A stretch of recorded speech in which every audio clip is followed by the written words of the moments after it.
Shipwrecked on a spooky island, an annoying group of vacationers must face soaking wet Nazi zombies who have one goal. The one thing zombies are known best for doing: quietly drowning people. We watched Shockwaves today on... The f*** is this?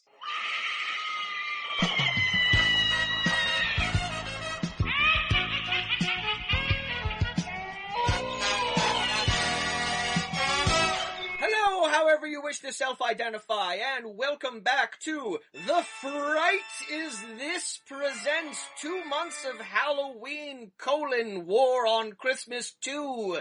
Yes, that's the title we've landed on, and we're sticking with it. I am your host. It just really rolls off the tongue, doesn't it? It does, and you know what? It gets better every time we say it. And presumably it will get better the more colons we add. I'm your host, Kaz Leskar. Joining me always is my co-host, Jameson Rafter. Here I am, rock you like a hurricane. And we are back to home recordings for this episode because Podstream Studios, our pals over at Podstream Studios, had to deal with terrifying schedule conflicts. Yeah, we really wanted to knock as many of these episodes, or just get them out of the way, because my work schedule is going to be completely bonkers throughout October, so we had to do last minute rescheduling and stuff. It's par for the course at this point at 2020. I had a bunch of Halloween episode ideas planned. I'm pretty much resigned to the fact that those are all going out the window, and we're going to scrounge up whatever episodes we can. Yeah, oh my god,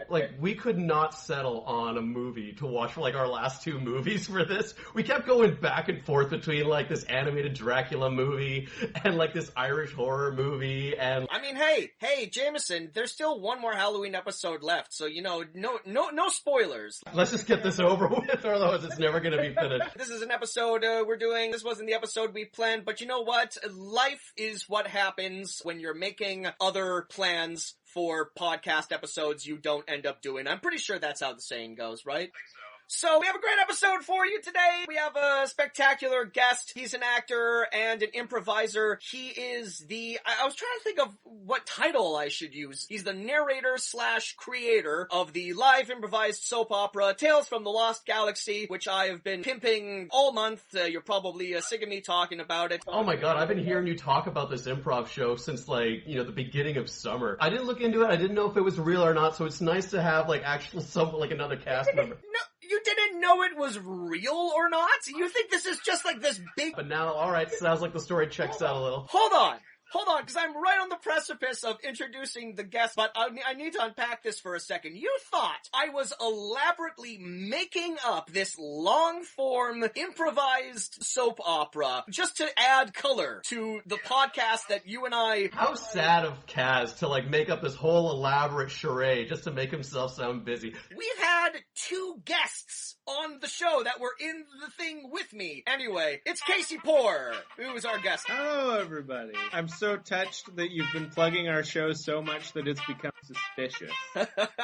Outside of this podcast, it's the only artistic thing that I do, so of course I'm plugging it. What else am I gonna plug? Your magnificent beard, perhaps. I think that goes without saying. That's fair. It really sells itself. No one can see how I'm stroking right now, but... Stroking the beard, I might add.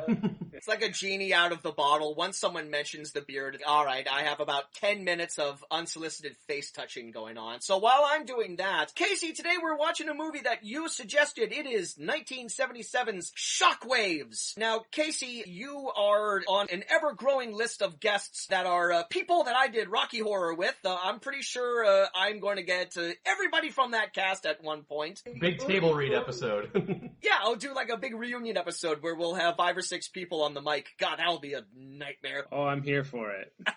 Nice. But in the early days of doing this podcast, I remember we were at a party together and the podcast was in its infancy. I remember finding a moment and talking to you about this podcast that I was starting with a buddy of mine, and you suggested the movie that we're watching today. I forgot all about it until you brought it up yesterday. I said, yeah, there was this wild movie that I saw a while back. Peter Cushing is in it, and it's taken us this long. It's taken us 2 years to finally get you on the show to talk about it, but we finally got here. So tell us a little bit about Shockwaves. Shockwaves. Tell us about when you saw it and what you thought of it the first time you watched it. Well, I'll be honest with you, I've kind of deliberately kept like the background of this movie as like a mystery in my brain to maintain the mystique. When we were in like grade 10 question mark, my friend Chris went through this phase where he kept buying crappy old horror movies from the flea market in Abbotsford. Living that life. Love that life. Oh, it was great. And one day he came up to me at school and he's like, I got this one. It's called Shockwaves. I was like, okay, what do we know about Shockwaves? He's like, the blurb on the cover of my DVD says it's the greatest of the Nazi zombie movies. And I was like, I was unaware that there were any Nazi zombie movies. And he's like, evidently there are, and this is the best. So we have now watched it many times. There are moments of greatness in this film that are actually referenced in other things. I won't spoil them yet, but it is largely a very weird movie that visually has no budget. It was done for like $8. It's magnificent, and I am excited. So you're saying there are things in this movie that when they come up, we're gonna recognize them from like other stuff, other references? It's possible. There's at least one thing. Let me just double check. I think I'm looking at the right page. There's at least one thing in it that I know at one point became the name of a band. Oh, interesting. All right. Or I might be thinking of a different zombie movie. I might look like an idiot in 20 minutes. Like, there'll be cases where, like, a piece of film is, like, so influential that it'll be not so much referenced, but, like, other films will embrace, like, this technique. Like, cliches will have been, like, pioneered from this movie. Now I'm just waiting in anticipation. Like, I'm gonna be watching this, I'm gonna be waiting for the moment where, like, Peter Cushing comes out and says something like, let me introduce you to my friend, Toad! And these are his other friends, the Wet Sprocket! I don't know why that's always my go-to band name for things. It's a band that I think this is like the second or third time you've name dropped them on the show, as if you're trying to get them as guests. It's a good name. It's a good band. I don't know. Well, you keep naming that, and eventually they're going to send you some free Toad and the Wet Sprocket stuff. I already have it. Already over my Toad and the Wet Sprocket merchandise cupboard. It's already well at capacity right now, so I gotta... No, but I looked at the poster this morning. It's a great poster, and yeah, I remember seeing that quote too, that it was the best of the Nazi zombie movies, and, you know, it made me wonder whether they're specifically talking about a specific series of Nazi zombie movies, or just any movie with Nazi zombies in it. This is the best one. That's a good question, right? I feel like there could be an episode investigating that statement in and of itself, where we're just kind of like, hey. Could be an entire new podcast that just covers all of the Nazi zombie movies. Or even just dubious assertions on DVD boxes, really. Last year, we also did a movie that had Nazi zombies in it. We did Hard Rock Zombies. Kind of spoiler alert, but yeah, Hard Rock Zombies. Yeah. The surprise antagonist turned out to be Hitler, who was still alive and who had allied himself with supernatural zombie werewolf people. His wife was a werewolf. It was weird. It sure was. That is literally the only other Nazi zombie movie I'm aware of that isn't deliberately parodied. I love that movie. Well, I mean, it still is. But, like, the only other ones, like, other than that one, I'm not as well versed into, like, the Nazi zombie genre. In my mind, that's still a relatively new direction to take zombie movies in. Because there was, Overlord, and what was that one where they're, like, all in the Arctic? Dead Snow. Dead Snow, yeah. Oh, yeah. Which I believe there's 3 of them, yeah. So, there's a few. But this movie was filmed in 77, right? There must have been a slew of zombie horror movies around that time, because when did Romero make the first Dawn of the Dead, or Night of the Living Dead? Isn't that like 64 or something like that? Mid-60s, yeah. Alright, I've just searched Wikipedia for Nazi zombies. The first movie that they have listed is all the way back in 1941, called King of the Zombies. Holy shit. That's a lot older than I thought. Nazis were still very fresh in everyone's mind back in 1941. The war was still happening. Holy fuck. They were fast. They've got at least that predates Night of the Living Dead. That's insane to me. I don't know how accurate this is. And also we don't have time to go into all of these and then check the legitimacy of all of them. But some other Nazi zombie films include titles like They Saved Hitler's Brain. Right. Yeah. What else we got here? Frankenstein's Army, Zombie Massacre 2, Reich of the Dead, and then something called The Ginseng King, which I feel buries the lead there a little bit. But anyway, probably should have researched that before we started recording. Don't have time to go into it right now, but there we go. That's ginseng, like the spice? What is ginseng? I just realized I don't know what that is. You put it in tea, right? I know Shang-Chi is that type of hopping zombie vampire from. This is a Chinese movie. I think that may be the case. That's another one of the Chinese zombies that we first talked about on Fantasy Mission Force. I don't know how interesting this is to anyone. May cut all this out. Anyway, shockwaves. Let's go back into this. Allow me to spoil the backstory for you, Casey, that you've been ignoring for the entire time that you love this movie. Just cover your ears if you don't want this ruined for you. Throw my headphones away. Shockwaves. It was directed by Ken Widerhorn. 1973. He won the first ever Student Academy Award for drama for his short thesis film Manhattan Melody. He then took that momentum and spun it into a career of schlocky horror movies and forgotten sequels, which, all things considered, still makes him a huge success. I would imagine he would keep finding work that way. I'm like, you've directed way more movies than I have. Yeah, far more successful than any of us. We are three men on a podcast making fun of someone who made more money than we will ever see in our entire life. Bringing him down a peg. This god among men. Following Shockwaves, which was his first movie, Widerhorn's next film was a blatant ripoff of Animal House called King Frat. There is no Wikipedia page for this movie, and the synopsis... So future episode material. The synopsis on IMDb says only this: frat boys compete in a farting contest. Thank God. That is the only plot available for King Frat. I'm so glad that film exists. Maybe it won't be a future episode. Interesting you should say that, Jameson. King Frat is available on Tubi TV. I watched exactly 5 minutes of it last night. Remember when we watched Hamburger, the motion picture? Yeah. This is stupider. I didn't think it was possible. Wow. 5 minutes of watching King Frat, and I feel like I burned through at least 100 brain cells. So, yeah, let's not do that. He followed that up with the 1981 horror film Eyes of a Stranger, which was the film debut of Jennifer Jason Leigh. Really? Yep, and he followed that up with two sequels, 1984's Meatballs 2 and 1988's Return of the Living Dead 2. Actually, the sequel to A Triumph. Yo, Return of the Living Dead is a fucking fantastic movie. So he just bounces between these, like, stupid screwball comedies and B-movie horror schlock? Yeah, I mean, bounce is kind of a strong term because after Return of the Living Dead 2, he made two other horror movies that no one has really ever heard of. He directed some TV, and then he basically retired. His last film credit was in 2005. Honestly, he kind of lived my dream. Yeah, pretty much. He did everything that he wanted to do. He probably makes a mint circulating on horror conventions. So there we go. That's the career of Ken Widerhorn. Some of the cast in Shockwaves includes the aforementioned Peter Cushing. I mean, what is there to say about Peter goddamn Cushing? I mean, he played Dr. Frankenstein 6 times. He played Professor Van Helsing 5 times. He was Sherlock Holmes, Doctor Who, Grand Moff Tarkin, of course. Legend of cinema. Interesting facial structure that guy has. That's the one thing that really stands out. He's got a good face for villainy. He looks and scary stuff.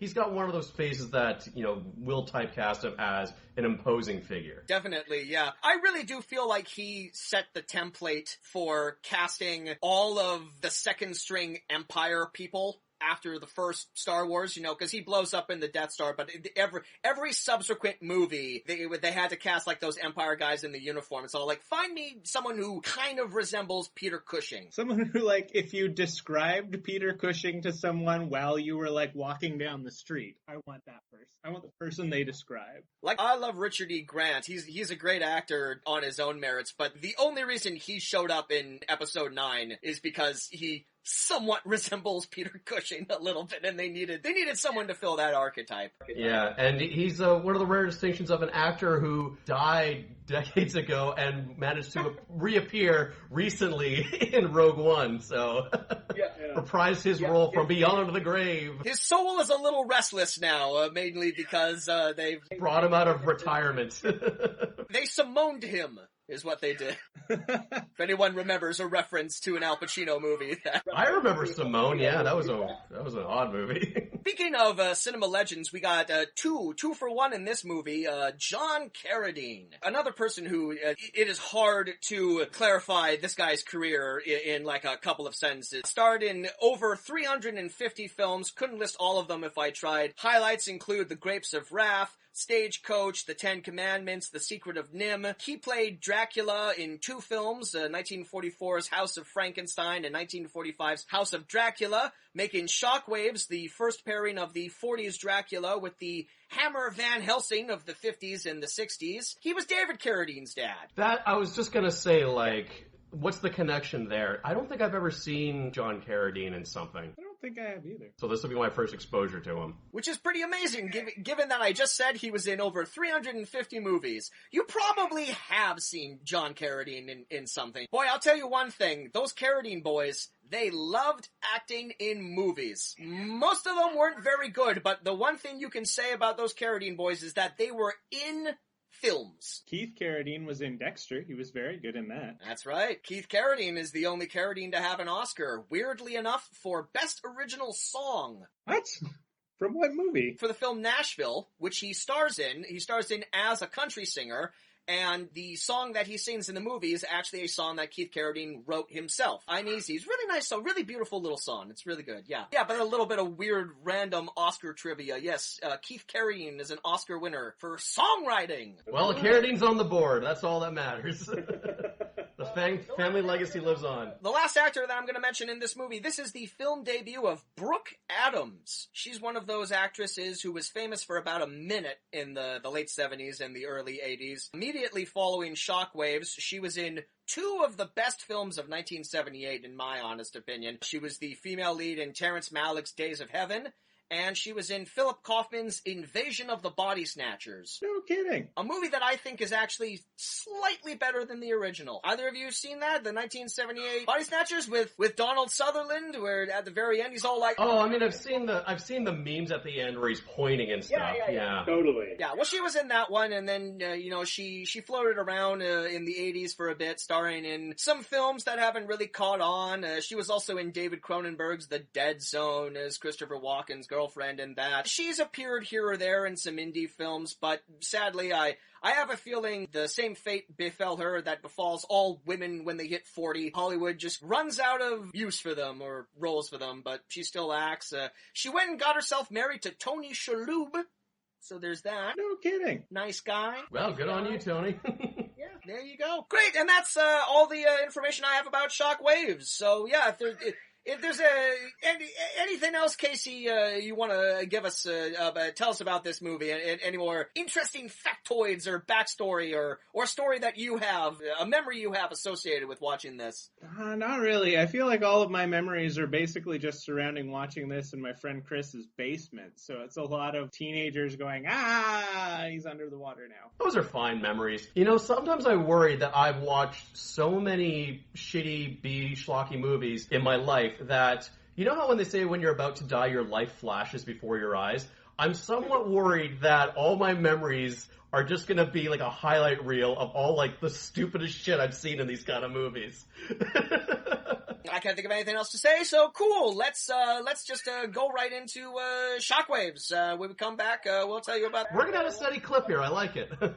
Yeah, we're on a bit of a time frame. Casey managed to squeeze us in between meetings. He had a meeting right before this, a meeting right after this, so this will be a tight, concise, no tangents podcast from us for the first time. Zero tangents. We'll see what happens. We haven't seen this movie yet. It's all going to be movie focused. It's all going to be focused on the movie. We're going to be professionals here. Movie focused professionals starting now. Alright, we're going to go watch the movie and then we'll come back and we'll tell you all about it. Catch you then. And you can bet on that professionalism there, listeners.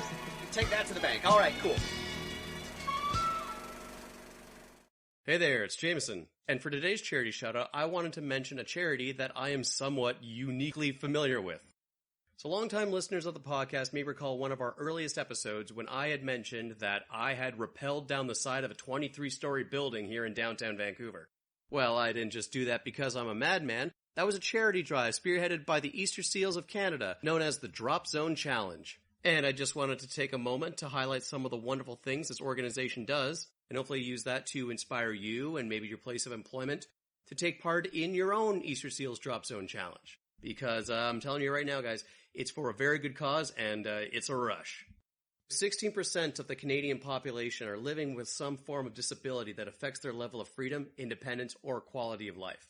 Easter Seals is a trusted industry leader and Canada's largest local provider of programs, services, issues leadership, and development for the disability community.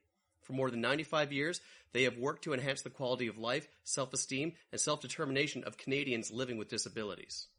Serving a broad range of individuals with varying physical, cognitive, sensory, and learning disabilities, Easter Seals helps to ensure that all Canadians living with disabilities have access to the equipment, technology, programs, services, and support they need to make the most of their abilities and participate fully in society. They have a wonderful array of principal activities, including financial assistance and direct-to-client programs. They organize sports and recreation and leisure programming to encourage active participation and enhance well-being. They have this wonderful summer camp programs for children and youth living with disabilities, education, job training, employment services, social enterprises, rehabilitative and occupational therapy programs, scholarships and residential and respite programs for families of children with disabilities. The list goes on and on and on. This is a wonderful organization that I think does a lot of good in the world. And if you would like to donate to them directly, or even just to learn more about the Easter Seals in your province, please visit easterseals.ca. And if you would like to sign up for the Drop Zone Challenge like I did, please visit thedropzone.ca. Once again, those are easterseals.ca and thedropzone.ca.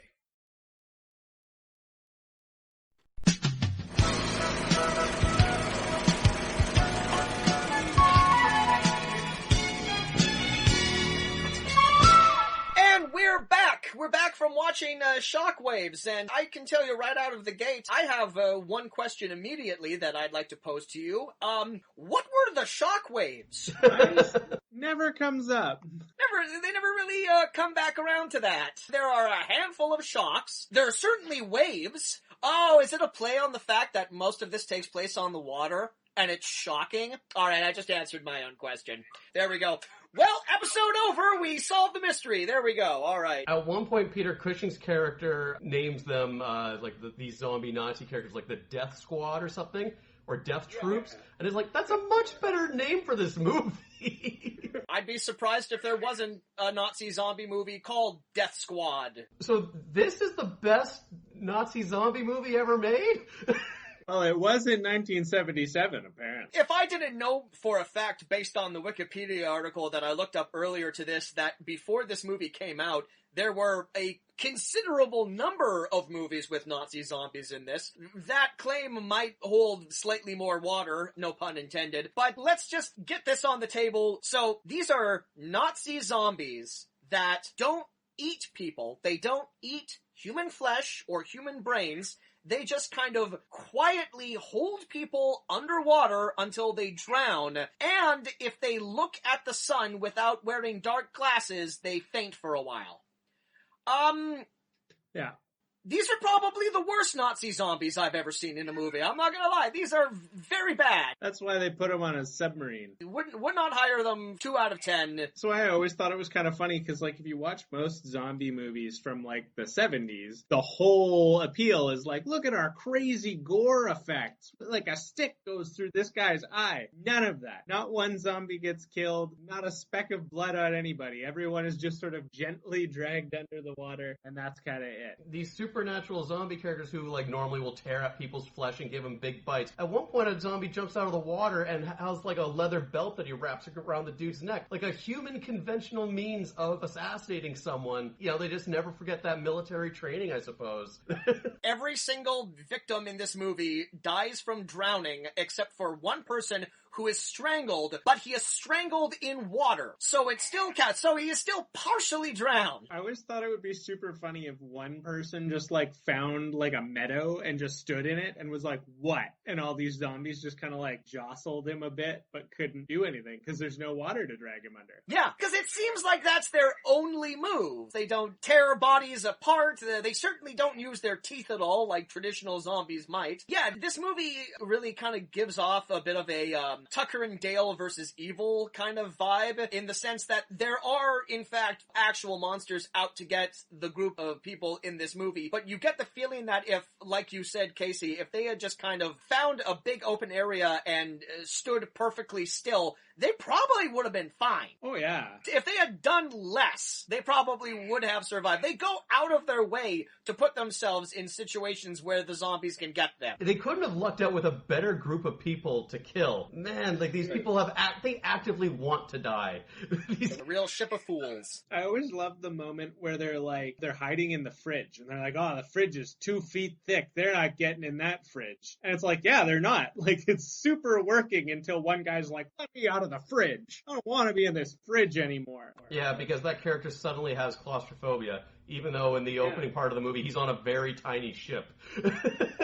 I'm sure we'll double back to the fridge moment a little later, but what confused me about that moment was they're running away from the zombies, and it seemed to me, anyway, they were barricading themselves in the fridge, but one of their justifications, the light hurts their eyes, so, we want to regroup into this area. So you're going to literally the darkest place Totally. that you can. If you've previously established that light seems to hurt these zombies, Famously, the light goes out when the door closes. why are you? I don't know. It's just one of a myriad of questions that are not answered by Let's break this down. So, Shockwaves opens with sort of a Texas Chainsaw Massacre style narrator setting the scene that this is totally a true story, you guys. There totally was this history of Nazi occultism, and they absolutely did these experiments back. This is all totally true and legit, and you can tell by the seriousness of my voice. Shortly before the start of World War II,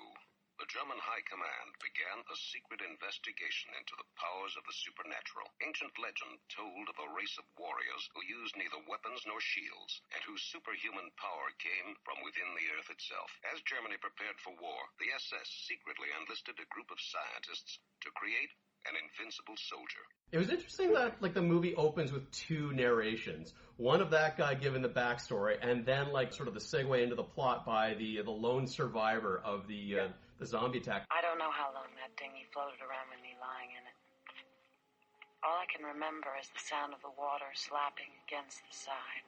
Which I gotta say, better movies than that, like, will show you, like, the aftermath and then piece together, like, what, like, the whole movie is just a flashback to, like, the events, like, leading up to it. But for a horror movie, that doesn't really work because now we know for sure which character is gonna survive. But boy, does that wraparound segment involving the one survivor, boy, does that have a good payoff. I can't wait to get to that, but I want to save that to the very end, because holy shit, that was legitimately the funniest moment in this movie. It's so funny because, like, there's so many little things in this movie where I'm like, that's actually kind of a sweet idea, or like, that was actually executed kind of well, but it's all jammed together into this, like, ambrosia salad nightmare of a movie where it's like, all together, none of it works. If you would, like, pick these pieces, great, good times, Better than the sum of its parts, Also, Ambrosia Salad Nightmare is my new band name. Amazing. Very good, yes. So, we really open on our one surviving character, Rose, played by Brooke Adams, who is floating shipwrecked on a little dinghy in the middle of the ocean. We see father and son fishermen who see her boat and they drag her in, and she starts freaking out, and then her narration pops in. She says, "Boy, I bet you're wondering how I got myself in this situation." Just like that, that's exactly the way she words it. That's not what she says, Kaz, and you know damn well because she repeats her lines like fucking 3 times throughout the movie.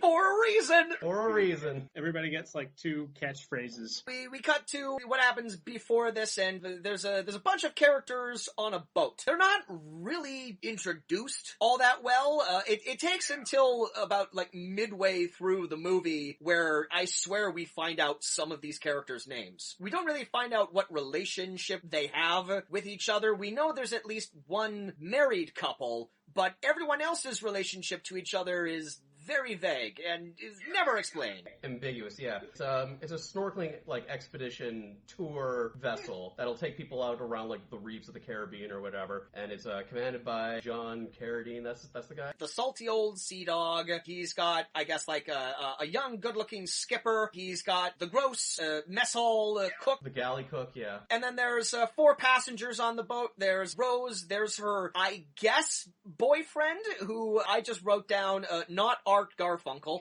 I think his name is Chuck. Yeah, his name was Chuck. Was it? I thought it was Steve. I don't know why I thought it. See, it's now that you mention this, immediately I was like, it occurs to me that apart from Norman, I don't know anyone's name in this film, and I've seen it 4 times. Oh, it's so funny. I think at one point they named the Norman's wife. He calls her Emily, but then everyone else calls her Beverly. So maybe they just look too much of a sound alike. But really, the only character worth mentioning on this fucking boat is Norman, the guy you fucking can't wait to die. Oh God, Norman. Yeah, everyone's favorite horror movie character, the one guy who immediately starts complaining the second he shows up on screen and really doesn't stop until the Nazi zombie gently holds him underwater and then he stops moving. It's like, I cannot overstate this enough. When I say the Nazi zombies drown people, no one seems to struggle or fight back. Or scream, for that matter. They just kind of accept their fate that they're going to be drowned by a zombie Nazi on this weird, isolated island. It's like they're being baptized.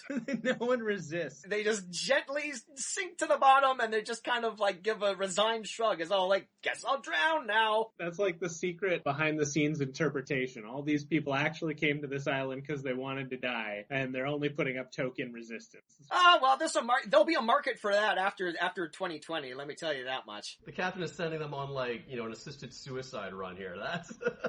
Yeah, it's like exotic assisted suicide tourism. People going on suicide vacations. That turned dark. Anyway, moving on back to the movie. Yeah, so this snorkeling expedition is rudely interrupted by, like, a weird yellow filter that fills the sky and all of a sudden makes, like, all the machinery on the boat just stop working. Like, and it never comes up again. First thing on the list of questions I have about this movie that are never explained. Like, I thought it was like, oh, is there, like, some supernatural magical shit that's going on that's, like, causing the zombies to reanimate? Or is there, like, some weird ghostly apparition that's causing the sky to fuck up and all the machinery to go haywire? And no, it's not. It's just an old fucking boat, and the sky changes color for a bit. It's deeply confusing for there's a good long while where after this happens, we're just on this boat and we're with the people, and Norman is complaining his head off. I can't believe this boat. Can you believe this? What a thing to happen. And I'm just sitting here going, what is happening? You haven't really explained what's wrong with the boat. Someone put a filter over the camera. Everyone was like, huh, that's kind of weird. The sky is all like yellow and brown and stuff. Yeah, and even the captain is like, let's just get out of here. Like, even he's getting nervous about this kind of stuff. And then the boat just doesn't work. John Carradine does have kind of like a thrown away line a little later where he mentions the crankshaft. Sit back. For one crankshaft, no chance. So I guess the crankshaft wasn't working. Well, I kind of took that a different way. While his skipper is looking at Rose, like, catching some sun in her bikini, he says the line, Keep her at half speed. No sense putting any strain on that crankshaft. Which, hey, little double entendre there, if you know what I'm saying. Like, was that just John Carradine talking to his own barely functional penis? And just all like, no sense putting any speed on that. Nope, it hasn't worked for years. Yep. Gross old man 70s joke that they were like, that's going in. So they're somewhat stranded in the middle of the ocean because I guess, hey, maybe that filter was the shockwave of the tidal. And that's, I don't know. I'm grasping at straws here because I can't explain that and I can't explain why the movie is called Shockwave, so I'm just going to marry it. Some nuke went off on some other atoll, like way far out in the middle of the ocean, and it's in the deleted scenes. But they're just stranded in the ocean, and eventually the sun goes down, and now it's night, and they're stranded in the middle of the ocean. And then in quick succession, 2 things happen. Out of nowhere, what I assumed was a ghost ship comes out of the night, and they have to steer the boat wildly to make sure that they don't run into it. Now, based on the way that this scene was like filmed, Did you get the impression that the ship was moving, or was that always like a wreck? Was that always like a ghost wreck? Well, if it was supposed to be a wreck, when we finally do see it in the daytime, then it is like legitimately a dilapidated ship out in the middle of the water. Like in that sequence, no, it's a fully functional war vessel. Yeah, that's what I thought too. Yeah, like it very much looks like something that came at them, kind of a thing, as opposed to something they happened upon, right? Yeah, and at this early stage of the movie, my assumption is, oh, okay, I'll believe anything at this point because it's 10 minutes into the movie and you haven't established anything yet. I know there are zombies involved, so a ghost ship coming out of nowhere, yeah, no, I'll buy that. Just be patient and the movie will explain it. That's what you're assuming. That was my first mistake, assuming that the movie would explain what happens at some point. Adding on to that list of things that are genuinely never explained, so this ghost ship that eventually turns into a decades-old wreck barely misses them. Everyone comes out. Norman's all like, hey, what's going on? I paid good money for this, and all this other bullshit. John Carradine tells him to take his life jacket off because we're not sinking yet. No captain on Earth would ever tell anybody that, but that's fine. It's fine. It was the 70s, Life jackets are a myth. You know what also a captain would never do is toss the radio overboard. Yeah, for no reason. Why does that happen? It's like, I'll show you. Yeah. We seem to be in the middle of nowhere, and we'll just chuck the radio overboard. Communication is for cowards. He's just resigned to his fate now. We're not radioing for help no matter what happens. In fact, in that same scene, he shoots off a flare gun to signal for help. So, you know what happens if a boat or another plane comes by and they try to communicate with the people on this fishing boat? The boat is jostling around and no one really knows what's going on, and apropos of nothing, John Carradine grabs the only radio they have. Here's one goddamn thing those bastards won't get. What the hell? And he throws it into the water. What on earth is he talking about? Now, my assumption in this early stage in the movie is that John Carradine is in on whatever horrors are going on. He's the captain of the ship. So maybe he charters these ship trips to lure unsuspecting victims to the Nazi zombie island. But no, that never... He's just an insane old man. Yeah, I think most of the other crew just casually mentioned that. Yeah, he's kind of an eccentric guy. You just gotta go along with it. Because at no point in the sequence did they mention pirates in the area or that there was a secret Nazi base here. Who are these bastards that he's talking about? What is he? There really needs to be a moment where the skipper's like, "Don't worry, this happens all the time. We got 10 backup radios below decks. That one wasn't even a real radio." It's this movie's late 70s equivalent of nowadays horror movies will come up with reasons why the characters' cell phones don't work. Totally. Yeah, the line's been cut. They could easily radio for help. Why don't they have a radio? John Carradine's drunk and ornery and he threw the radio overboard for some unexplained reason. Because he's a Carradine, and crazy behavior in movies by a Carradine kind of Don't worry about it! Moving on. So, the next morning, they wake up, the captain is missing, they discover that there is an island close enough to them, so they all get in the little dingy rowboat and they row over to the island. And don't they find his clothes on the boat? They're like, oh, the captain's missing and these are his clothes. He stripped down and dove into the ocean out of nowhere. Yeah, for some unexplained reason. They they say the boat ran aground on a reef, or no, it's low tide enough that now the ship is just kind of stuck there. So I guess you decided to swim to the island. Yeah. We don't really know. We don't know what happened to the captain, and we find his dead body floating in the water, and then people just decide to go explore the island for a bit because they got to do something to, wait for high tide. They find poor John Carradine, who was in this movie for maybe 10 minutes, just floating in the water, and this leads to the first of many moments in this movie where they find one of their member dead, and no one has any sort of reaction to that. Yes. At all!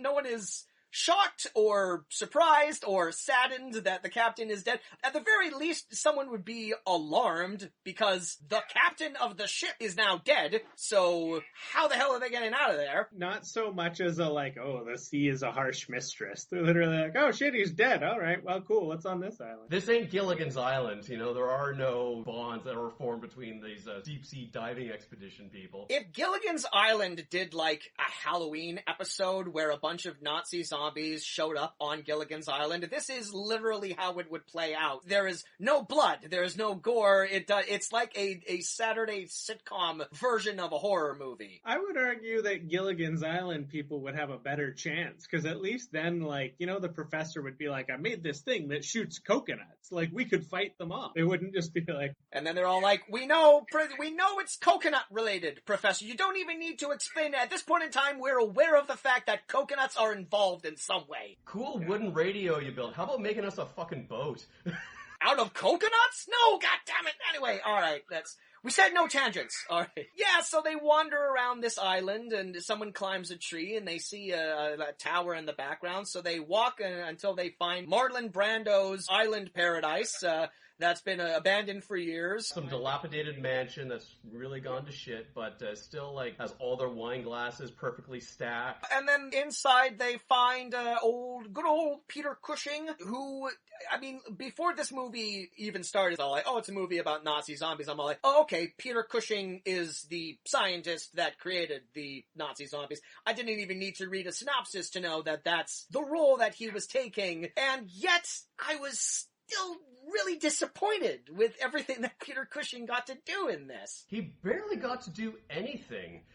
I mean... He got to go on some walks. Yep, he went on lots of walks. There were more scenes of him just staggering around on the beach and in, like, knee-deep pools of water than there was of him delivering any kind of exposition. I mean, he does... I mean, the only reason he's there is to deliver exposition, but it's the most casual throwaway exposition I've ever heard in a movie. So they wander into, like, this abandoned mansion on the island. Peter Cushing kind of like shows up. He's like, what are you doing here? And they're all like, our boat got like stranded. We need to get out. And he's all like, you all need to fuck off. You all need to go away right now. That's scene one. Yeah. And then he, like, ignores them for an entire day. And then the next day, after independent wandering around of Peter Cushing on his own without talking to these people, the next day, they just kind of corner him in a back office somewhere, and he just kind of... I told you to get out of here! Yeah, I was a Nazi, and the Nazis were, like, experimenting with, like, zombies, and then we created all these zombies, but we couldn't control the zombies, so I took all the zombies on a boat, and I sunk it, and I've been living on this island ever since, and now, for some reason... the zombies are back, and you all need to leave, and if you don't leave, I'll kill you myself personally. And that is all the explanation we get to why shit is happening in this film. I just love that if you were to take it and, like, suck all the drama out of his lines and just have him deliver everything colloquially, it's like, oh shit, you're on this island? Well, there's a boat over there. You should go. And then the next day they're like, we're still here. And he's like, why are you... Okay, look, there are zombies on this island. I paid these zombies. These are evil zombies, not like normal zombies. These zombies are especially... And they're gonna kill the shit out of it. And everyone's like, oh, balls. And they stay on the island. There's still a boat they can use. Yeah, he mentions that these weren't just any old Nazis. These were murderous thugs, and like, how can we make them even worse? So I know, we'll turn them into fucking zombies, too.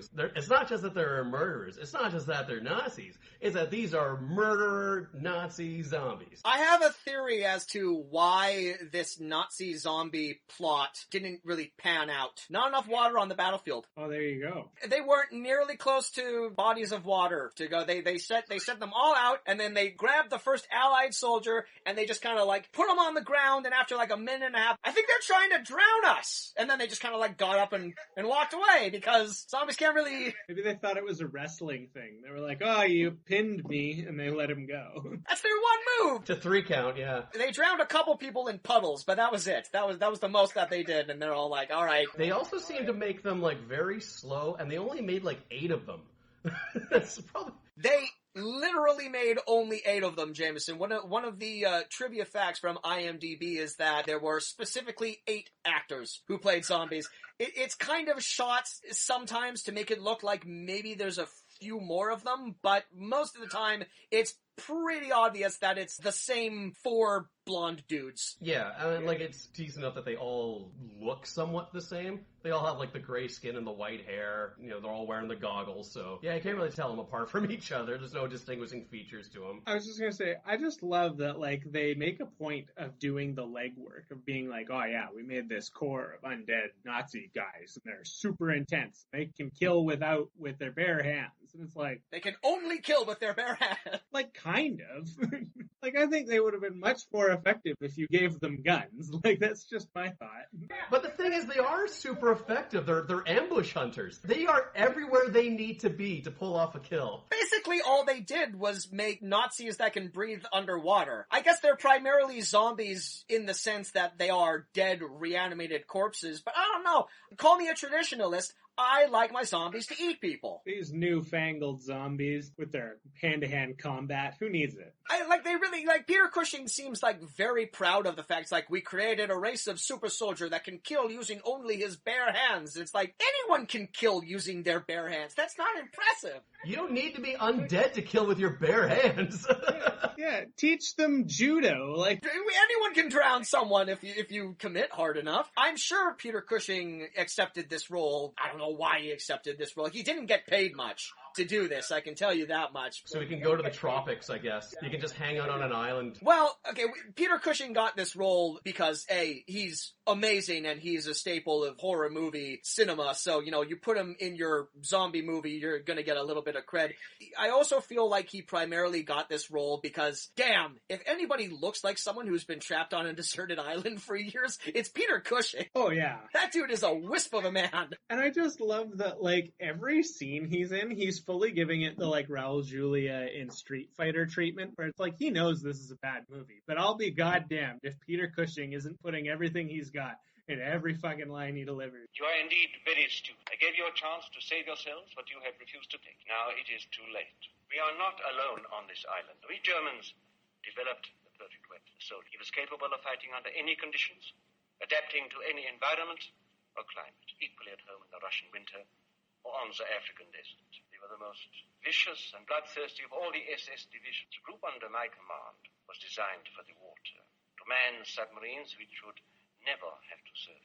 This movie is counting on me to deliver a performance of a lifetime. I don't know.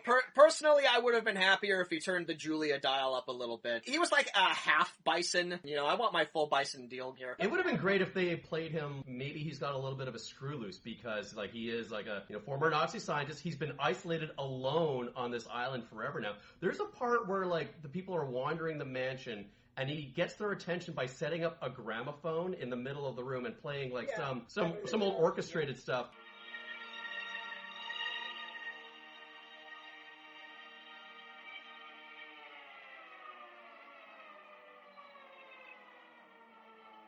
Why have you come to this place?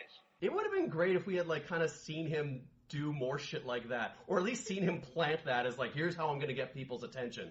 Going to do something a little more off-kilter and kind of zany, and because he's lost his marbles. He himself is a Nazi. He has been trapped on this deserted island, presumably since the war. Yeah, so he would be insane. He would be deranged, and he should almost be the secondary threat. It's the zombies, and then the evil Nazi guy who's going around going like, ah ha ha ha! But, like, he doesn't see, he sees the survivors from the boat as basically just an annoyance, and the Nazis coming back to life are a surprise to him, and he kind of approaches it from a perspective of, I guess I should probably deal with this, and he just kind of meanders off and is all like, I guess I'll deal with these zombies that I created. Well, like, what was he doing in the years, like, since the war, where the zombies just lying in dormant around the... Excellent fucking question! What was he doing? They've never fucking trashed the house up until these fucking Americans come by and lead them to the house, I guess. Well, and isn't that, like, the biggest missed opportunity? It's like, you could really take Peter Cushing and make him a secondary villain, or you could have him be like, oh shit, people evil. There are these zombies around that have been trying to kill me for 30 years, or like they just woke up and they're definitely going to want to. There's no getting around the fact that there just is no explanation given as to why now specifically the zombies have come back to life and are attacking again. If it was set up that the zombies were always around, the zombies were stuck on this island and they could walk under the water and they can go certain far. So if you get close enough to the island, the zombies will attack you. But if they came up with a reason why the zombies couldn't go that far inland, and then Peter Cushing is just held up in this hotel for centuries, whatnot, and like that at least gives an explanation as to why he's still there and why the zombies haven't attacked him yet, because they can't go too far in. Like, if they tied some reason why the zombies had to, like, stay near the water, then the whole thing would make a lot more sense. Because, again, it seems like that's their only tactic, is just, I need to get this body in the water, otherwise I'm useless. I can't do anything. And that's not even, like, a wild leap to make, right? Like, you could just come up with some throwaway line about, like, yeah, they've been dead for 30, 40 years at this point. Like, if they stay out of the water, they'll dry up and they'll cease moving. They gotta be near the water. Easy peasy. There you go. See, we just fixed this movie. Let's call the producers of Shockwaves and get started on the remake right now. Dig up John Carradine and get him back for this. It'd be an actual zombie. Hey man, if Peter Cushing can be in Rogue One, he can be in Shockwaves the remake. He's already been raised from the dead, yeah. That's right, we have the technology. We wouldn't be the first ones to do it, so no one can get mad at us. Disney said it was okay. Now I'm just picturing a bunch of people doing a seance to raise John Carradine from the dead, and then they're next to a grave, and then a skeleton rises out of the grave, but he has a belt around his neck, and they're like, ah, damn it, we raised David Carradine instead. Anyway, Poor David Carradine. Too soon. For those of you keeping track at home, that is the second time on this podcast that I have made a joke surrounding the autoerotic asphyxiation death of David Carradine, an actor who I genuinely love. Moving on. That can't be the second time we've done it. We've watched like 3 David Carradine movies. So Peter Cushing dies by drowning.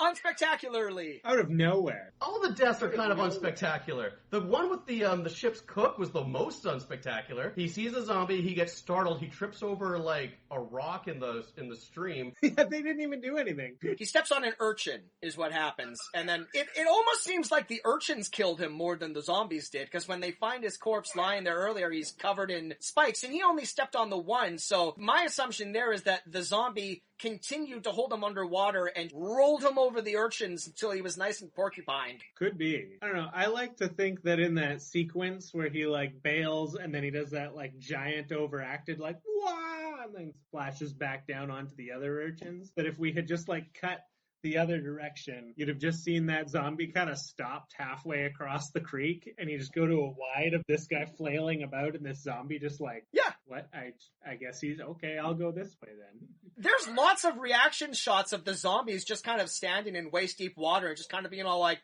guess we'll go over there. I mean, not really doing much right now. They're not really intimidating. No. Yeah, alright, I'll go find someone else to kill, I guess.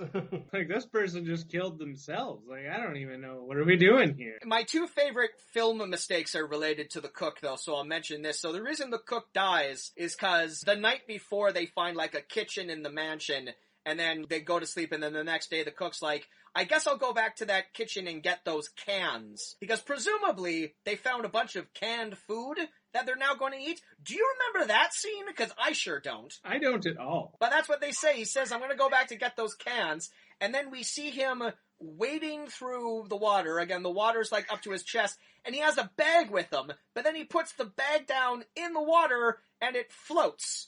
So like, okay, so that bag is not filled with cans at all. That's not how that shit works. But my favorite moment involving the cook involves his death scene. I had to rewind to make sure I was seeing this right. The moment they find the cook's corpse floating in the water, there's just like a static shot of them kind of looking at it. And then right before the scene cuts to the next one, the cook kind of like gets up and looks around a little bit. It's really fast, but they left it in the movie, so I'm pointing it out. Oh yeah, you gotta. It's crucial. Yeah, I mean, there was another scene caught on camera, like, we're not gonna retake it, when they've confronted Peter Cushing and he's just given the exposition about, like, you know, he's ex-Nazi scientist or whatever, you gotta get off this island. As they're leaving the room, Norman bumps a mirror on the wall and they just decided not to redo it. Say, like, swinging back to what you're saying about, like, how Peter Cushing dies. Boy, isn't that an exciting moment in cinema history. This old man being, like, casually walked after by a slow-moving zombie. It's the least, I mean, like, all of the deaths are boring, but, like, yeah, his is kind of like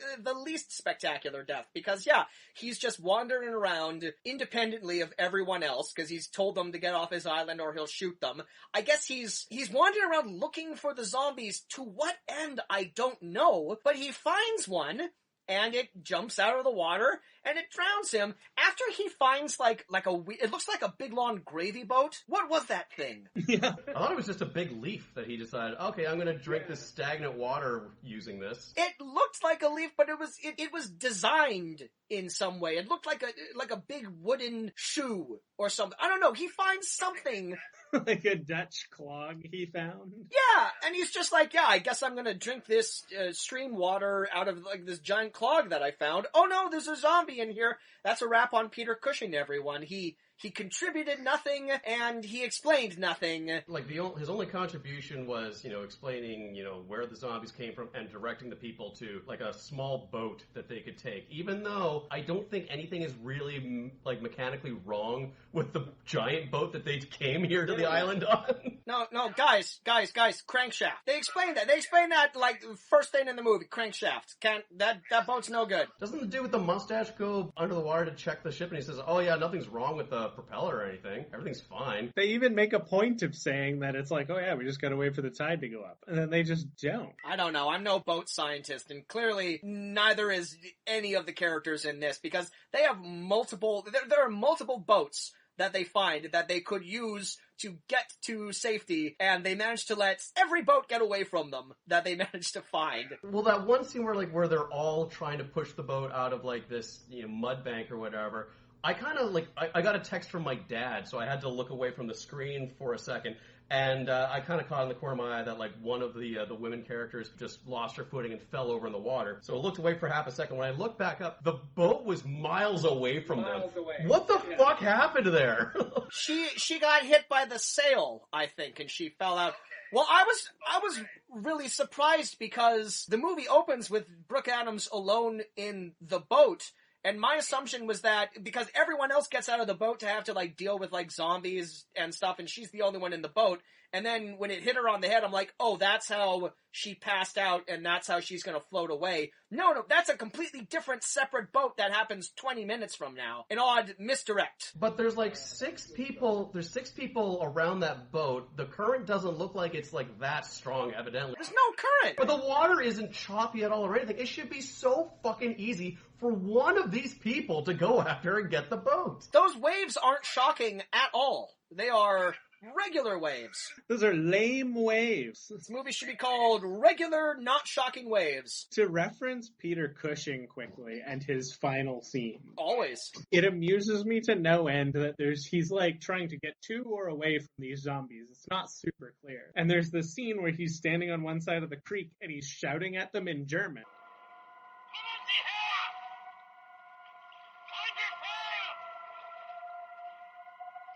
And then shortly later, they kill him. And I'm like, what did he say? Did he say, like, hey, you chodes, they're over there, you should go murder them? Or like... My German's not great in the sense that I don't speak a word of it. But it seemed to me, anyway, that he was just saying generalized, like, hey, you zombies! God, you're a problem! Get out of here! Schnell! Like, it seemed like he was just yelling generalities at him. Yeah, I think maybe he was trying to distract the Nazi zombies so the other people could get a chance to get away, because he was... I don't think he gives a shit about the other people. Get over here, yeah. I don't know. Who knows what anyone's motivation for anything? What was anyone's motivation?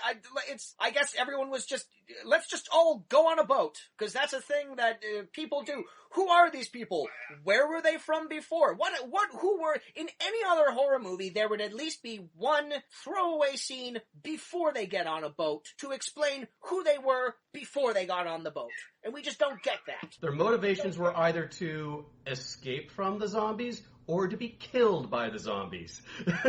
Hence our one theory about the suicide vacation. There we go. Yep, starting soon, coming 2021. So, yeah, so all this, I don't know. So, I don't know, they all get drowned. They get back to the shore. Rose, she manages to get the goggles off one of the zombies, and well, we think it's going to be important. We think, like, oh, that's going to be how we kill these super soldiers, that can breathe underwater, but the turnover, or the the counter to that is, they can't handle bright lights or the daytime or whatever. Yeah, because she rips the goggles off one of them. He looks directly at the sun. He kind of like shakes around for a bit and then falls over. But then later on, that zombie comes back, right? Yeah, his eyes have adjusted to the light.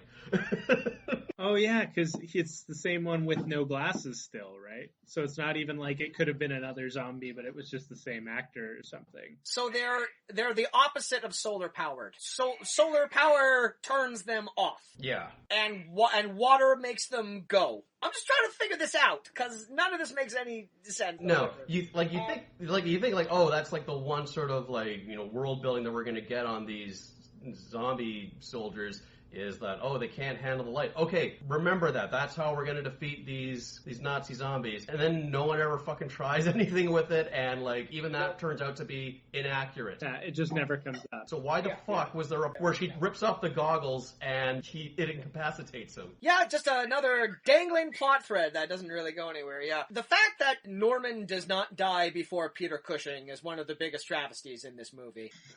Perhaps all of cinema. The second travesty is that Norman, he's set up to be the character in the movie, the annoying character that you want to see die. His death is just like, oh, I guess I'm going underwater. I'm not going to put a character who has done nothing but complain and yell and scream the entire movie, seconds before his death, just sort of like resigns himself to it. And it's all like, guess I'm going down, blah, blah, blah, blah, blah. And then his wife... Well, why did he even go on this fucking trip in the first place? Yeah. He doesn't seem to be enjoying himself. His wife doesn't seem to care. It was just like he booked this trip just so he could have something to complain about. You would assume there'd be like at least like a few tears over like the wife of the body of her husband, but she kind of like reaches for him. Handsome mustache man pulls her away. She kind of like doubles back for a second. It's all like, yeah, I guess he's dead. And then nary a mention of Norman again from her or any other character from this movie. When you're dead, you are erased from the film. You never existed. It's like you not only die in the future, as is tradition, you also are killed in the past, so you never existed at all. That's why they're in the Bermuda Triangle. That's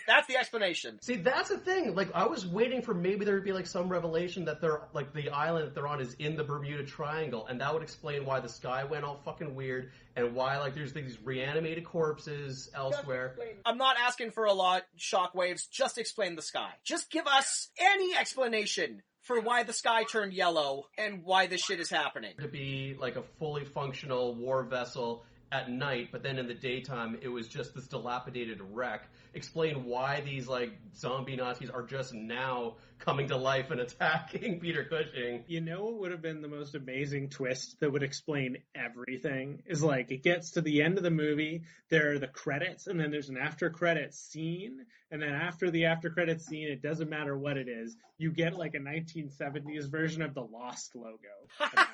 It turns out this was a prequel to Lost the whole time. That would have been great.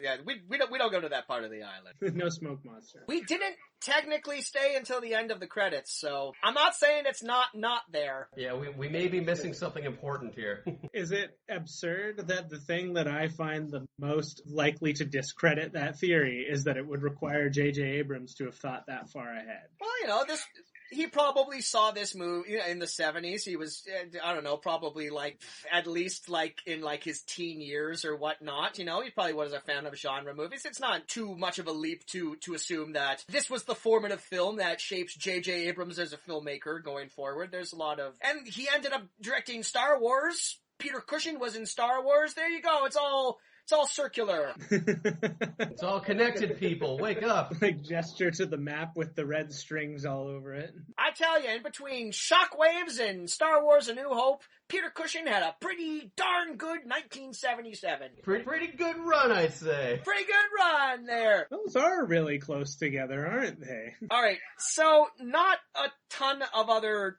terribly interesting stuff happens, but I gotta talk about my favorite death in this movie. So They, they're hiding in the mansion at night. They hide in this big fridge that they find that not Art Garfunkel starts freaking out about because he is claustrophobic, but it's Suddenly claustrophobic. it's the type of convenient claustrophobia that only happens in specific. It's only fridge claustrophobia that he has.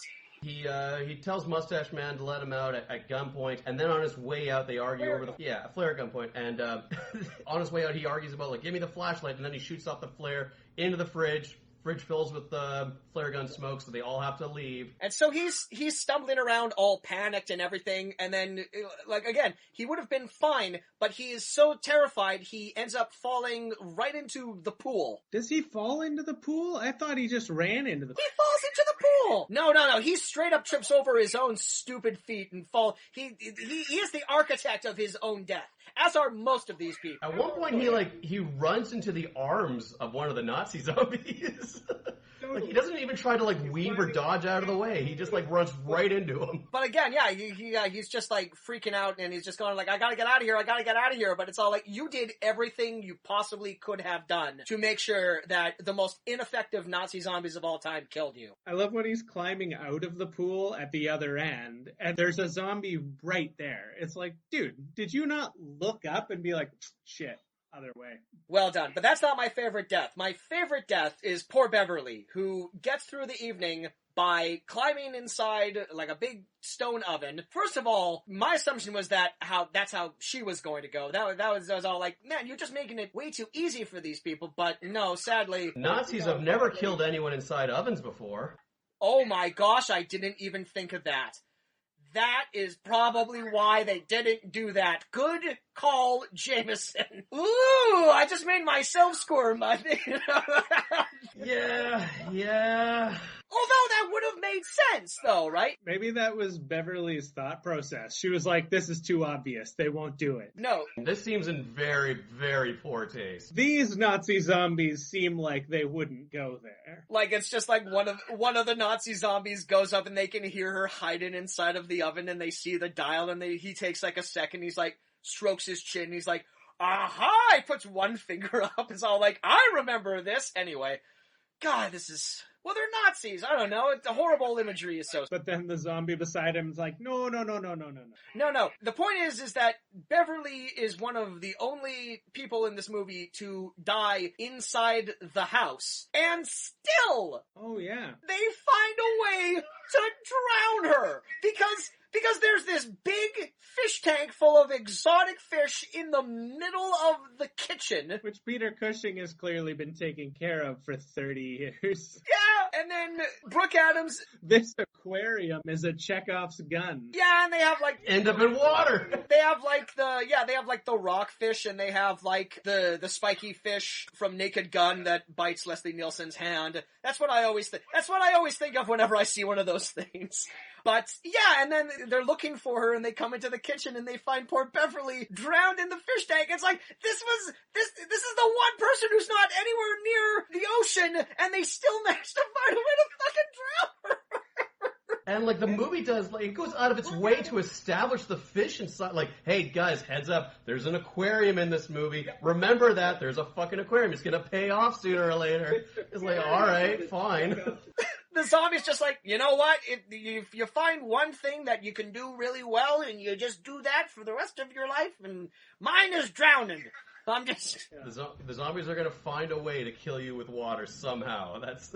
It's my passion. Yeah, there's a scene that's not in the movie where Peter Cushing and the zombies are like doing a Kevin McAllister, and they're like planting water around the house. They're like, oh, they never even got into the room with all the fish bowls. We didn't need it. There's like the two of them are like standing in like a field with like no water around them. It's like, we're finally safe. Then they see like the zombies, and they're just like holding like a big old fire hose, and like, no, God.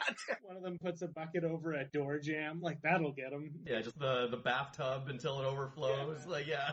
They're all standing in a line, like passing like a bucket back and forth to each other. They're just throwing the water on people. You have to throw water at. Outside, they're like filling up a kiddie pool and water balloons and shit. Oh, at least it would be fun to see those zombies do something other than like walking around and like coming in and out of the fucking water. At least they're doing something else. Oh man, every time the zombies just like slowly sank back into the water, it was the goofiest thing. Half this movie is just zombies like appearing out of the water and then going back in. There was one long shot taken from a distance where you would see like maybe 8 zombies come out of the ocean heading towards the beach. And I thought, okay, this is shot actually okay. This is like kind of cool and creepy looking. This is some good imagery. And then they just kept doing it, and it got progressively less and less terrifying. Yeah, exactly. It looked cool until you realized that was the only trick that the movie had. Was just doing that. Like, wow, that shot was great. Do it 30 more times. All I could think of while watching this is just how, like, what a nightmare this must have been to film for the cat. Like, it's like, because this was the director's first movie. For a lot of the actors in it, I think this was their first movie. You know, it's a cheapy horror movie with two really big stars of the genre and everything. So, you know, you can see the appeal of why someone would want to be in this. But then you fly down to like Florida or wherever it was shot, and you get there, and the second day you realize the majority of this shoot is going to be me wading through chest-high water. Oh yeah. Half of the time I'm going to be in water, and the other half of the time I'm going to be out of water damp. That is like charitably 2 weeks where I'm going to be wet the entire time. And that's not a set either. And that wasn't a set. That was actual water. Like leeches for days. Oh, I feel really bad for the actors playing the zombies because they're going there in full like SS officer uniforms, you know, heavy wool suits or whatever, or polyester suits rather, you know, in their boots, no like snorkeling gear on whatsoever, and they're just walking on the bottom of the ocean floor. And like, have you seen videos of people who do that, like rock running? I think there's like something on like National Geographic or one of those David Attenborough documentaries where they talk about the people who do that, and it takes so much lung capacity and energy just to do that. And like, you know, the people who are really good at it can do it for like upwards of like maybe 5 minutes or so. I don't think these people didn't look like that they kind of grew up in that environment where that was just part of like the culture of doing that. These were just, you know, some actors. Yeah, actors who were asked most of the time to just lie motionlessly underwater and just hold your breath for as long as you possibly can. It's very important we don't see any bubbles coming out of your mouth because you're dead and you wouldn't be breathing anyway. So just lie here in this water, don't breathe, and we'll film you on actual film because it's the 70s, so it's not like there are a million things that could go wrong with that. I just can't get over how many moments that happens in, where somebody's like stumbling through the woods and they fall down or whatever, and they look like right beside them. And there's a Nazi just laying in the water looking at them like, hello, how did you not notice this person? That's a fourth in the movie. And half of the time that happens to them, they get away. Some of the times the zombies will grab them and drown them, but a lot of the times it's just like, there's a zombie there, and then they ran away, and the zombies are all like, bye, get you later. Yeah, when the last two people get away on the boat, and it's like Mustache Man and Rose, at one point a Nazi, he managed to drag him out of the boat, and he fights him off. And then, like, 2 minutes later, that exact same thing happens, but, like, now the zombie's got his man. First, you don't succeed. That first one didn't want it enough. Yeah, you know, it's all about having a goal. Come to think of it, you know, these zombies who are dressed in, like, you know, the, like, whatever kind of officer uniform they're in, if you're gonna have, like, these aquatic-based soldiers, why not dress them up as, like, Navy frogmen or whatever? I know for a fact that, like, in, you know, the wartime, you don't send people underwater dressed in like full army dress. You get them like suited up for some frogman suit. But it's all about branding, Jameson. You know, like we really, it's like we can have Nazi zombies dressed like frogmen, but how are we gonna know? How are they gonna know that they're Nazi zombies unless they're in like the full regalia? Also, I don't know. Because again, so much isn't explained. They don't really determine whether or not the main drive of these Nazi zombies were the fact that they were aquatic Nazi zombies. I feel like that is just kind of like a pleasant side effect that they found out later on. I think these zombies were primarily made for, like, battlefield type. Well, that's a whole thing, too. Like, Peter Cushing talks about it. He's like, my group was the water group. They were in a submarine, so it didn't have to come up for weeks. But it's like... Oh, okay. Oh, that's right, he does. You're right. But they're in a submarine. Why are they good at drowning people? That was the opposite of what they were supposed to do. He says, like, it's a submarine that would never break down. Okay, so are the zombies on the outside of the submarine and they're all just, like, kicking their feet? Like, is that... Yeah, why not? Also, like, he said, like, once, like, the tide of the war was turning, I decided to get rid of them. So he decides to get his, like, specifically genetically engineered super soldiers who are... for water-based combat, he tries to fucking drown them.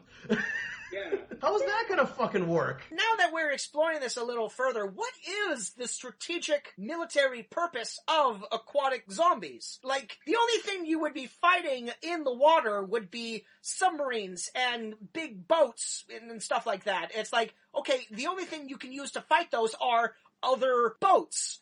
What are a group of zombies going to do? All those are going to do are pick off the people who fall into the water after the actual boats you use blow up those boats. It's very ineffective. Why aquatic Nazi zombies? How did they think that was going to help anything? It's like, you didn't think that through at all, Peter Cushing. Well, yeah, on the off chance that, like, some enemy soldier for them is gonna, like, wander into a creek or something, and it needs to be tackled into the water. Years of research, millions of dollars in funding to get the aquatic Nazi zombies exactly right. How many of the Allied forces did they kill? Like 10. Yeah. So Rose gets away. She gets picked up by future Supreme Court Justice Clarence Thomas. And don't explain that joke. Just let that like lie waft in the air and let the listeners wonder what the fuck you mean by that. I'll include a picture of it in the YouTube thing. The actor has the same name as Clarence Thomas. I was like, whoa! It's like that time George Wallace was the football coach in Deal of a Lifetime. Yeah, and she wakes up in the hospital bed and she's just... I love this! Yeah, you want to break this one down? Do you? No, you can go ahead. I just want to get it on the record that this is my favorite part of the movie. She's repeating, like, I guess she's, like, catatonic or whatever, or shell-shocked or whatever, so she's, like, just repeating the opening narration that she gave at the start of the movie while she is scribbling what looks to be gibberish with her non-dominant hand. Just the way it's filmed is brilliant. Like, she's just sitting in her bed and the camera is filming her so we don't see what she's writing. And then the narration, like, starts over again. So, like... All I can remember is the sound of the water slapping against the side.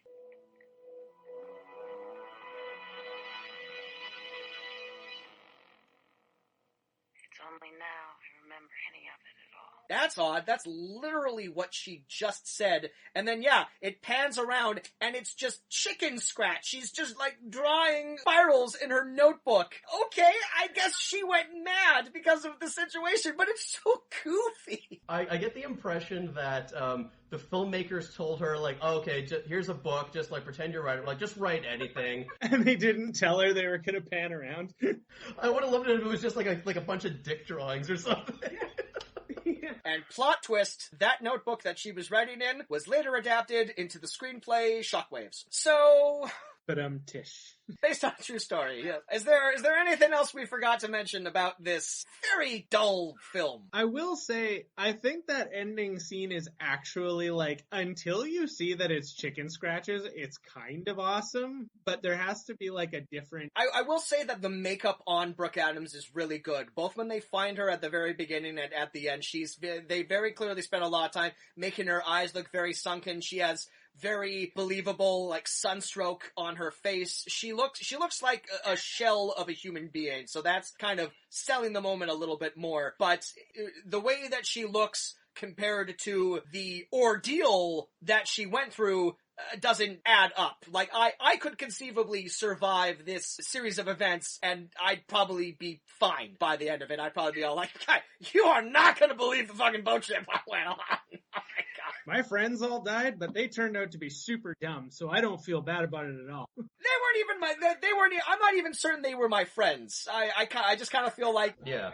A lot of people I don't like, I never have to see again, so that was great. It was actually a game show. I won $50,000 because I didn't get got by the zombie. Yeah. So one thing I wanted to mention was I noticed a couple of times in this movie that the musical score seemed to like build and build and build, and then it had like a real sting to it, but there was absolutely no payoff to that. So like the composer he wrote this piece of music that, you know, would be like gonna have a payoff with like a jump scare or like a creepy reveal at the end of it, but there was nothing. It was just more like it would like play during like establishing shots or like when a camera would pan over to reveal nothing. It was very irritating to get kind of teased like that. Good score though. If we're looking for positives to say about this movie, I like the score. It was a good sort of like 70s horror synth score a year earlier than John Carpenter's Halloween, so kind of it wasn't as good as the synth music in that, but still, it's sort of like a precursor to that kind of thumping, atmospheric type of music. It was good. It wasn't bad. Yeah, it's unnerving in the right ways, and like I think like in our chat, I briefly just mentioned like, oh, I love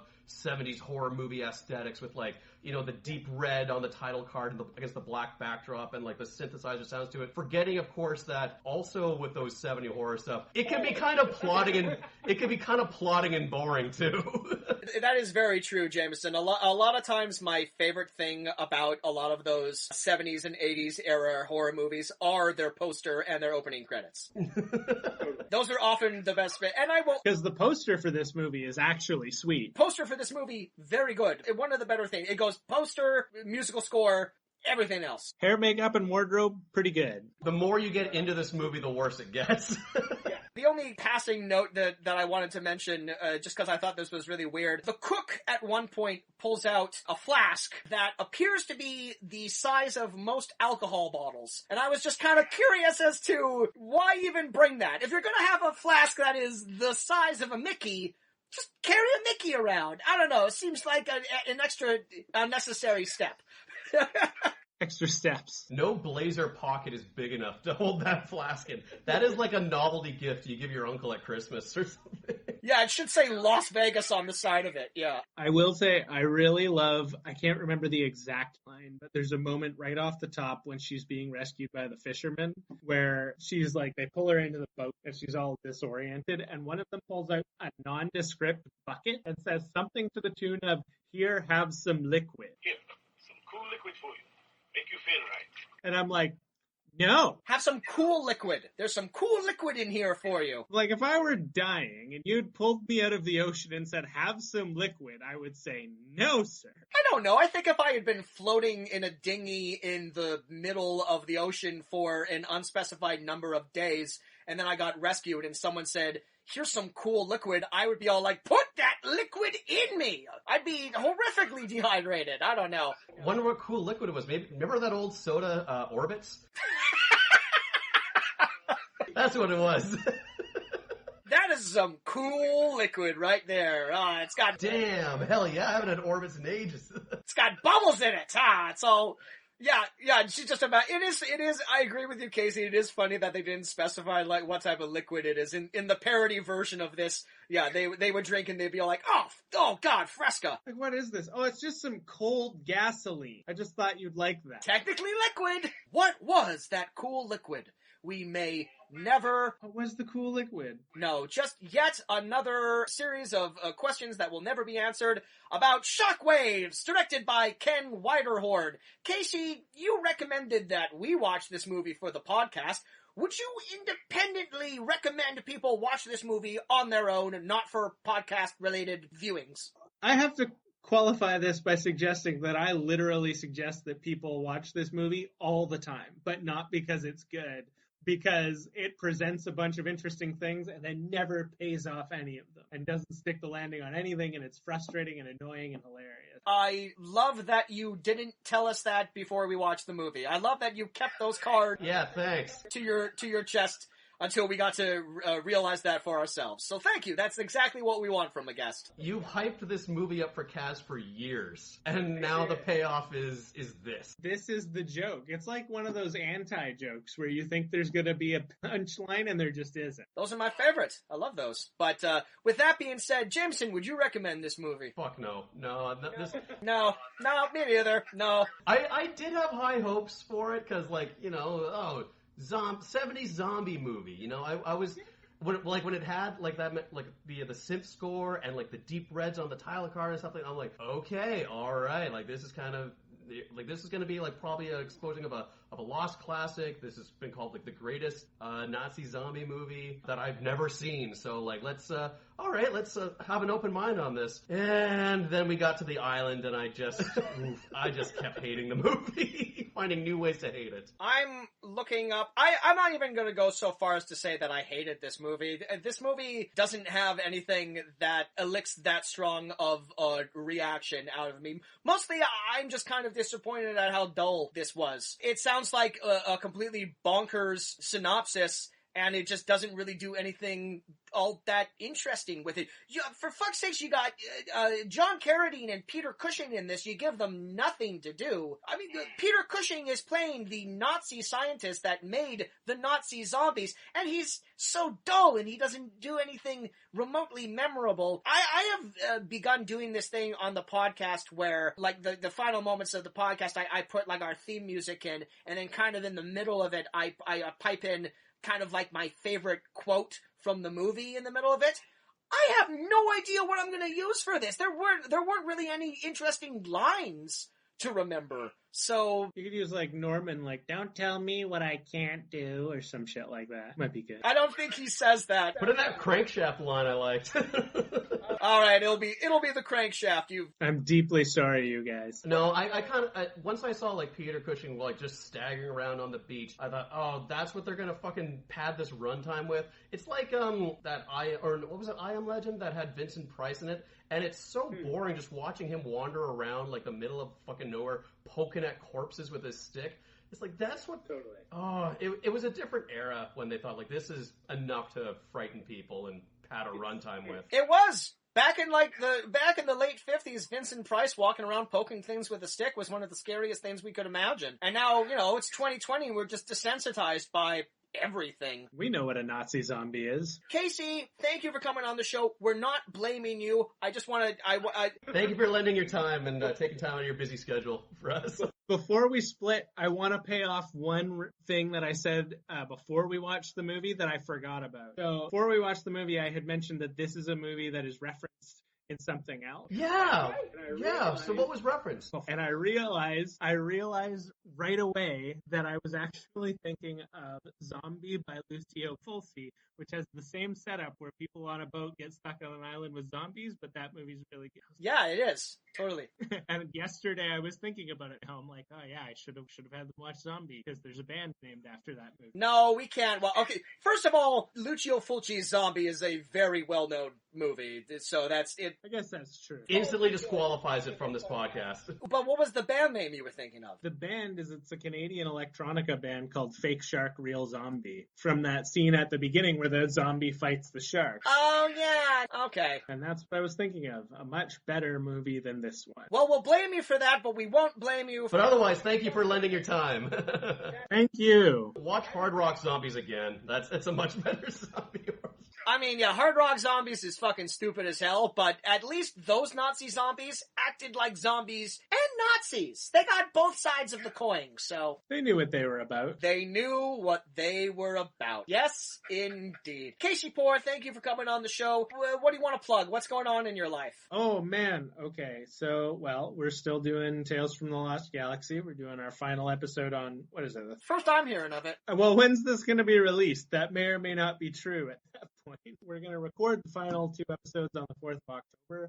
We're beginning to really buckle down into the editing. Tales from the Lost Galaxy was a huge undertaking. I know I personally am so appreciative that you asked me to be a part of it, and I know everyone involved in it really appreciates all of the work that you have gone into organizing this, giving the shape to the project, and all of the work that you do in editing the show for the podcast version that is going to come out at some point. This episode is dropping way after October 4th, so don't worry about that. You don't need to reach into that. But yeah, I'll just sort of piggyback off of Casey's plug here and just say, yeah, if you haven't, please check out Tales from the Lost Galaxy. At this point in time, if you're listening to this, it'll probably be available in podcast form at some point.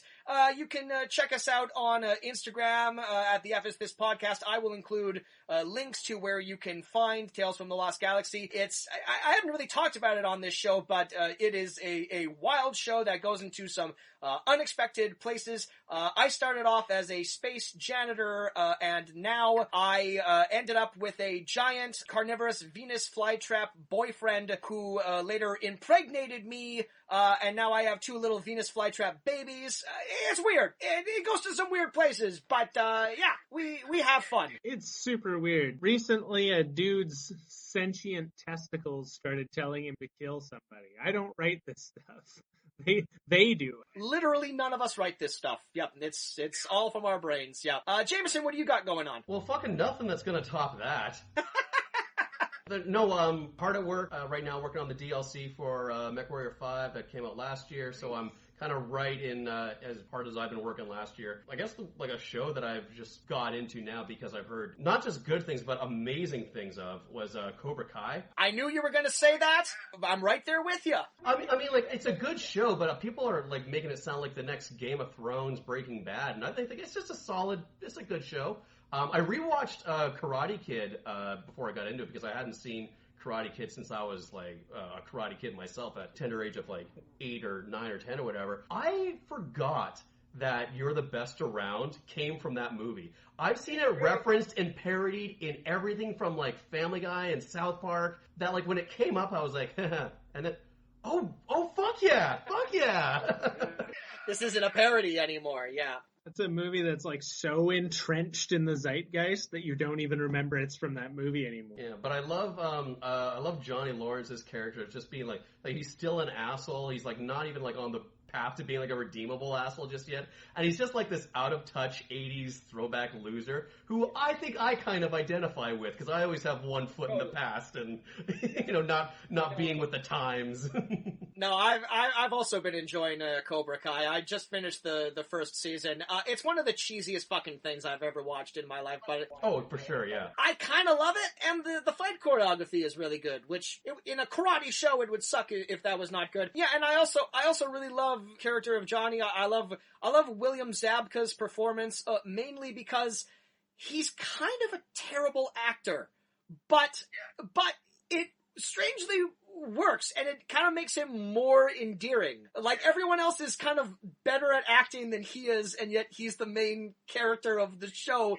But I really like it. I'm not saying that his performance ruins anything. It actually kind of improves it. So, yeah. Well, because for the most part, he doesn't give a shit about anything. No. So, like, when the script calls for him... He's kind of always under level. Yeah, it's really fun. All right, cool. All right, great. Well, that marks another episode. Join us next time. We will do one final spooktacular Halloween episode in the bank. One more to fucking redeem this year. And before we go, I just want to say one quick thing, just sort of as a addendum to the last episode. Not quite probably should have mentioned that, just something that I wanted to add. Jameson, you quite rightly took me to task last episode for mocking the appearance of veteran character actor Robert Z'Dar. I felt bad listening back to it. You were quite right to call me out. It was a little rude. I believe I passed it off by saying, well, Robert Z'Dar will never listen to this. At the time of saying this, I did not realize Robert Z'Dar died 5 years ago. Well, you're technically right. He will never listen to it. He will never listen to this, and the last thing that I want to do is invoke the vengeful spirit of Robert Z'Dar. So Mr. Z'Dar, we were talking about bringing Ouija boards into it, so I just want to get this out of the way. Mr. Z'Dar, thank you for the years of acting prowess that you brought to us all. Thank you for Maniac Cop 3: Badge of Silence, which is one of the most amazing movies I've ever watched in my life. And I can only feel that if Robert Z'Dar could hear this, he would say one thing. He would say, "You stay toasty, Detective Frogs."